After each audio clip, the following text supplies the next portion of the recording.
Quiero compartir con ustedes una historia poco conocida en el Antiguo Testamento.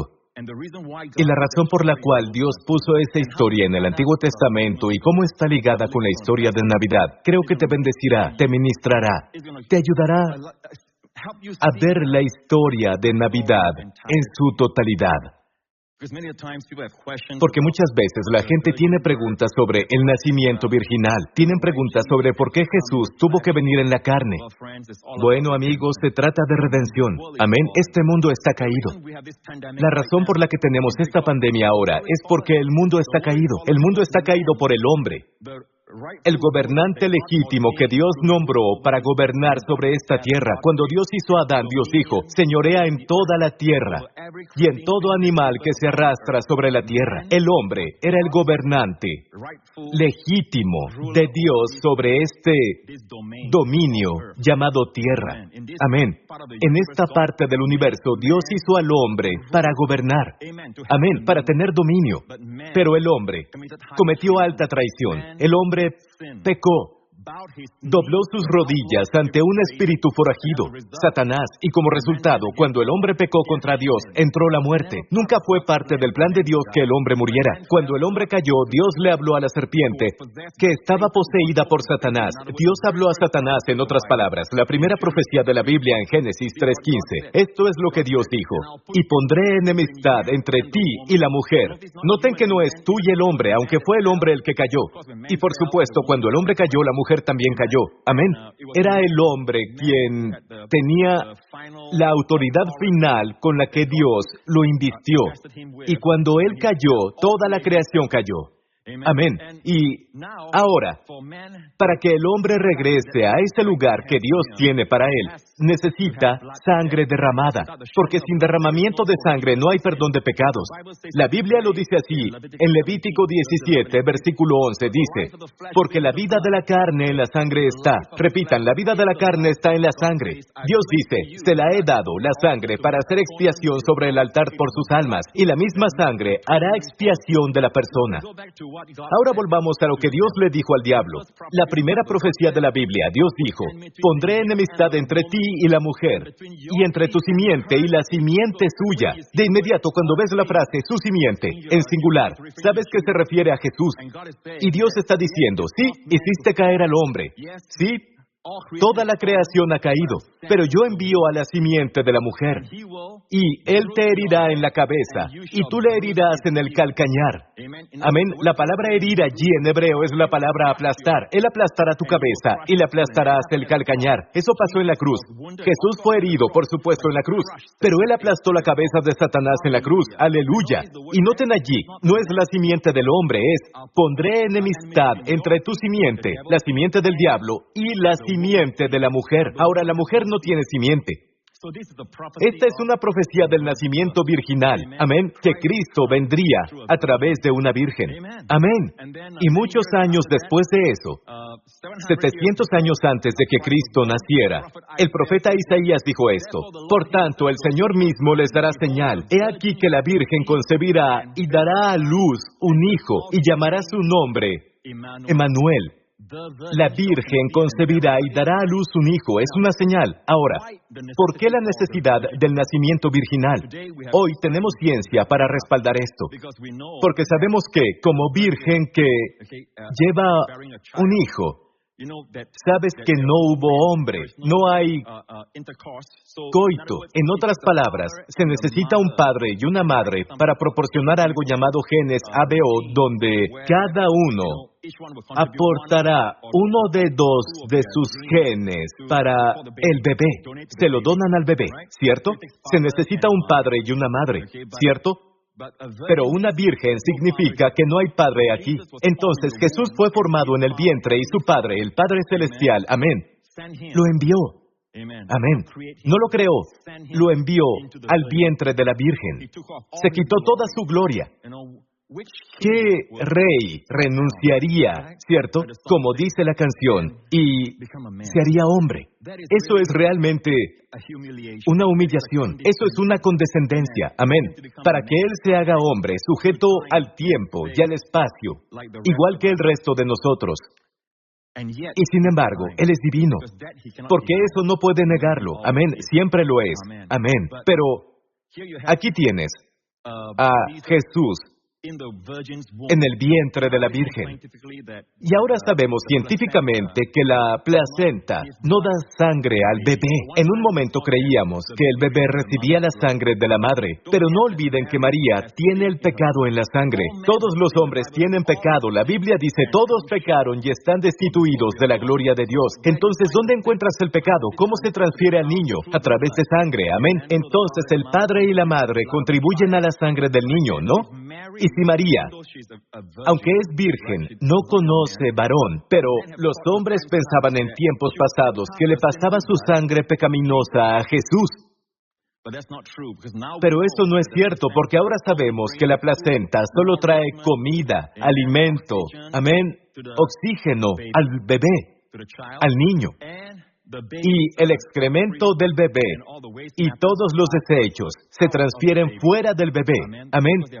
Por supuesto, hay algunas otras cosas como el intercambio de gases y todo eso, pero no la sangre. El bebé, a través de la placenta, está protegido de la sangre de la madre. Amén. Para que el bebé no sufriera ninguna infección. Dios ordenó que así fuera. Pero yo creo que Dios lo planeó así para que su hijo naciera sin pecado en su sangre. Tiene sangre, pero es sangre sin pecado. Es sangre real. Es sangre santa. Es sangre divina.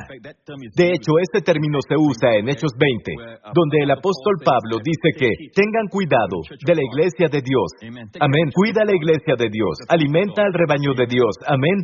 A quien Dios ganó por su propia sangre. Entonces es sangre divina. No hay pecado en esa sangre. Y no olviden que esa sangre, cuando se derrama, nos limpia de todos nuestros pecados y revierte la maldición. Amén. Que ha caído sobre esta tierra a causa del pecado del hombre.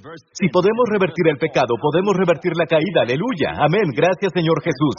Y en lo que a nosotros respecta, todo el que acepta a Jesucristo recibe esta vida más abundante que Jesús prometió.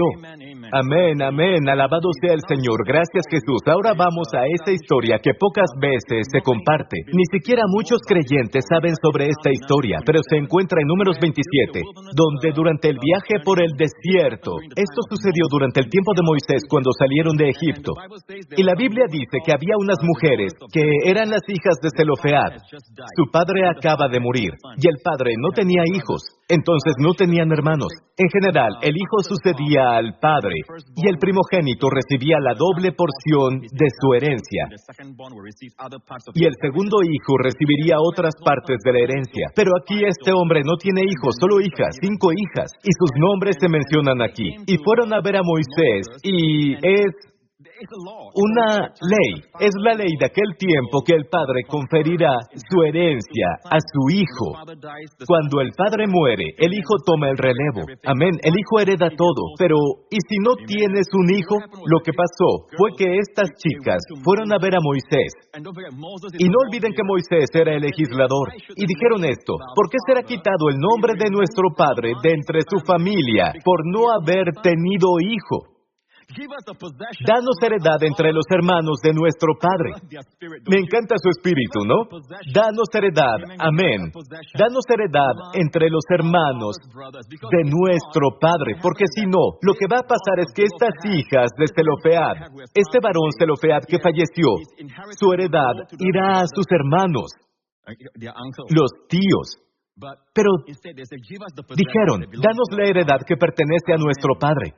Amén. Así que pretenden cambiar la ley que existía en ese tiempo. Y Moisés, el legislador, se quedó desconcertado. ¿Cómo trato con esto? No olviden que Moisés es conocido como el legislador, ¿de acuerdo? Él está pensando, no hay ley que cubra esto, ¿cómo le hago? Entonces llevó el asunto al Señor. Y Moisés llevó su causa delante del Señor, y el Señor respondió a Moisés diciendo, bien dicen las hijas de Zelofead, me encanta. Me encanta lo que el Señor dijo acerca de ellas. Las hijas de Zelofead dicen bien. Es decir, sus palabras, danos la herencia, danos la posesión, que la posesión caiga sobre nosotros. Estas palabras subieron al trono de Dios, hacia el corazón mismo del Dios de Israel. Y el Dios de Israel respondió, donde quiera que Dios encuentra fe, Él está complacido, porque la fe glorifica a Dios, y Dios siempre honrará la fe. Amén. Cada vez que tienes una buena opinión de Dios, cada vez que oras, como si Dios estuviera escuchándote, como si Dios estuviera respondiendo a tu oración. Digo como si, pero lo sabemos, en realidad. Pero cuando tienes esa postura y esa actitud, Dios está complacido. Sin fe es imposible agradar a Dios, porque es necesario que el que se acerca a Dios crea que le hay y que es galardonador. No que te quita, no alguien que castiga, no es un castigador. Amén. Incluso el ángel, cuando los ángeles se aparecieron a los pastores en el campo anunciando el nacimiento de Jesús, dijeron, les anuncio que hoy les ha nacido en la ciudad de David un Salvador, no un juez, un Salvador, no un legislador, un Salvador. ¡Aleluya! Y aquí dicen, danos la herencia, y Dios amó ese espíritu. Y el Señor respondió a Moisés diciendo, bien dicen las hijas de Zelofead, les darás la posesión de una heredad entre los hermanos de su padre, y traspasarás la heredad de su padre a ellas. Y a los hijos de Israel hablarás, diciendo, cuando alguno muriere sin hijos, traspasará su heredad a su hija. ¿Por qué es esto importante? ¿Por qué está este detalle en la Biblia? Solo son unos pocos versículos, pero ¿por qué es tan importante esta historia? Porque todo está ligado a nuestro Señor Jesucristo, el Mesías, el Rey de Israel, amén, el Redentor, el Hijo de Dios. Todo está relacionado con Él. Si vas a la historia del Evangelio, les di la primera razón de la necesidad del nacimiento virginal. Bueno, la otra razón, si revisas la genealogía de nuestro Señor Jesucristo, encuentras que dos evangelios, hay 4 evangelios, pero solo 2 de ellos, Mateo y Lucas, nos hablan de la genealogía de Jesucristo. Mateo rastrea su genealogía hasta Abraham. El primer versículo dice que Él es hijo de David, hijo de Abraham. ¿Por qué hijo de David? David vino después de Abraham, porque todo el Evangelio de Mateo es para certificar, amén, para autentificar su monarquía, su derecho al trono. Y David fue el rey elegido por Dios, amén. Así que él es hijo de David, hijo de Abraham, amén. Mientras que la genealogía de Jesús en Lucas llega hasta el primer hombre, Adán. Y hay una razón para todo esto. En la genealogía de Lucas, tiene que ver con María.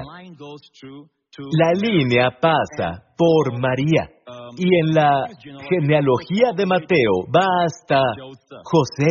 Ahora, ambos convergen en un rey, el rey David, ¿cierto? El rey David. Déjenme mostrarles este gráfico. El rey David tuvo muchos hijos. Su esposa Betsabé le dio al rey Salomón. Y luego, después de Salomón, nació Natán de la misma mujer, Betsabé. Y de Salomón, ¿quién sucedió al padre para convertirse en rey y marcó el comienzo de la era dorada de Israel durante su reinado, en su descendencia hacia abajo? Hubo rey tras rey de Judá. ¿De acuerdo? Y un rey tras otro. No todos fueron buenos, no todos anduvieron delante de Dios. Por ejemplo, este hombre aquí, Jeconías, también conocido como Conías o Joaquín, ¿cierto? Lo llamaremos aquí Jeconías, porque la Biblia también usa ese nombre. Jeconías era tan malo que Dios maldijo su linaje. Esto es lo que Dios dice, por medio del profeta Jeremías. Así ha dicho el Señor, escriban lo que sucederá a este hombre, privado de descendencia. Hombre a quien nada próspero sucederá en todos sus días, porque ninguno de sus descendientes logrará sentarse sobre el trono de David ni reinar sobre Judá. Bueno, veamos la tabla de nuevo, y vemos del rey David a sus 2 hijos, Salomón y Natán. De Salomón vino el reinado, ¿verdad? Hasta llegar a Jeconías, donde sucedió la maldición. Ahora, de Jeconías en adelante ya no hubo más reyes que llegaran a gobernar en el trono del rey de Judá, hasta llegar a José. Es por eso que José no era un hombre rico, él era pobre en circunstancias humildes, aunque por derecho debería ser rey. Pero bajó desde Jeconías hasta José. Ahora, les estoy mostrando cómo esto es increíble, cómo surge todo junto. Y en términos de María, vean a Natán. De la línea de Natán, Natán el hijo de David, de la línea de Natán vinieron otros hijos hasta llegar a María. Ahora vean esto, en Lucas 3. Versículo 23. Jesús mismo al comenzar su ministerio era como de 30 años, según se creía, de José, hijo de Elí. Ahora, ¿quién es el padre de José? José, el marido de María. Hablo de José, el esposo de María. ¿Quién fue su padre?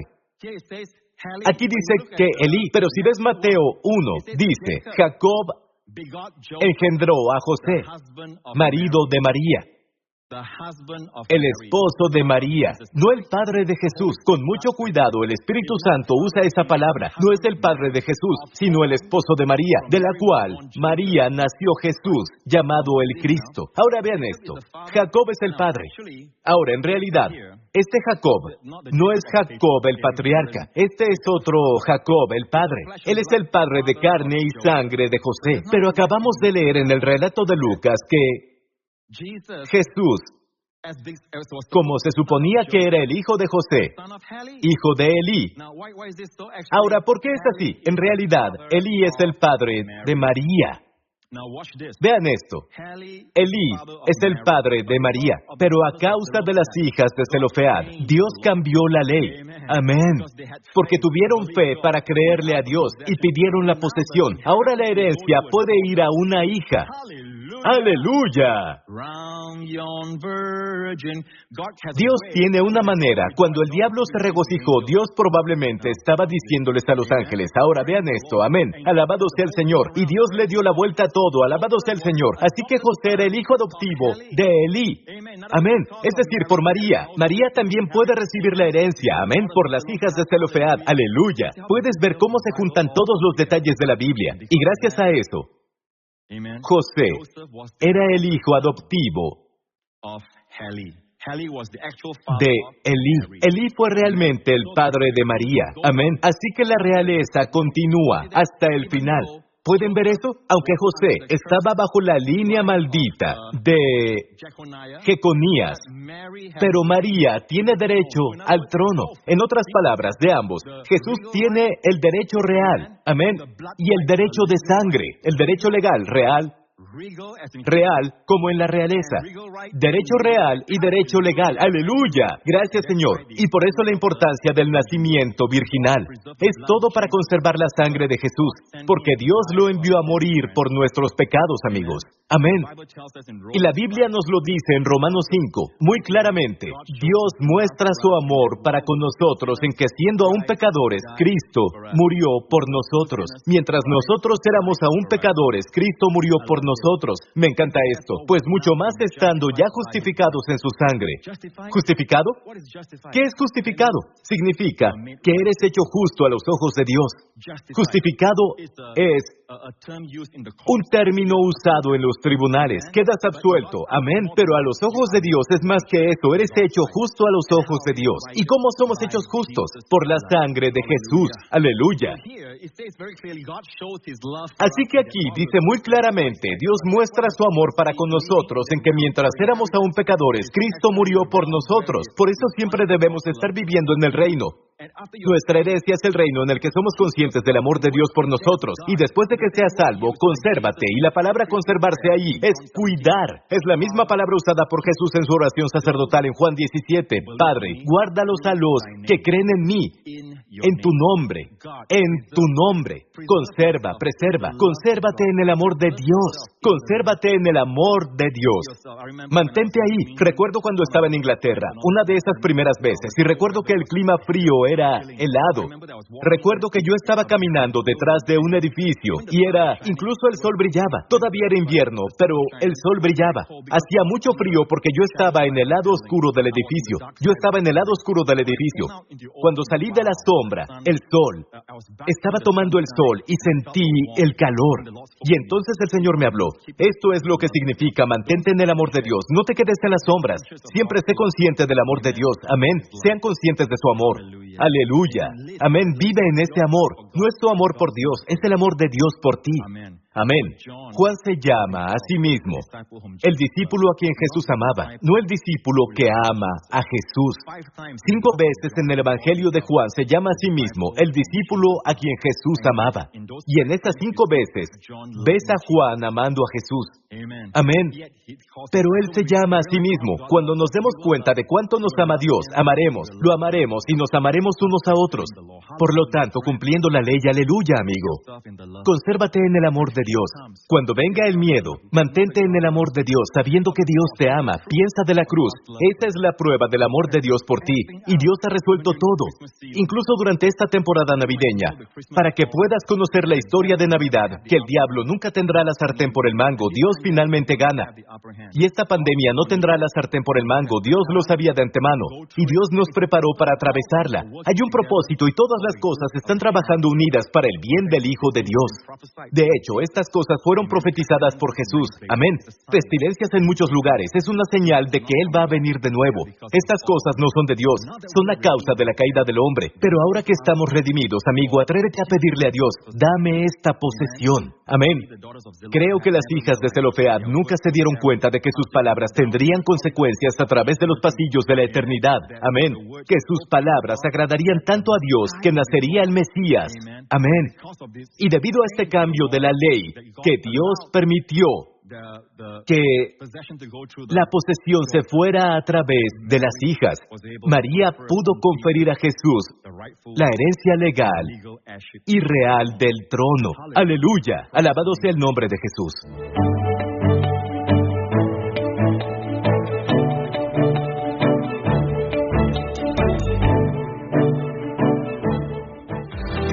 Si fuiste bendecido por este video, por favor comenta qué fue lo que te habló a ti.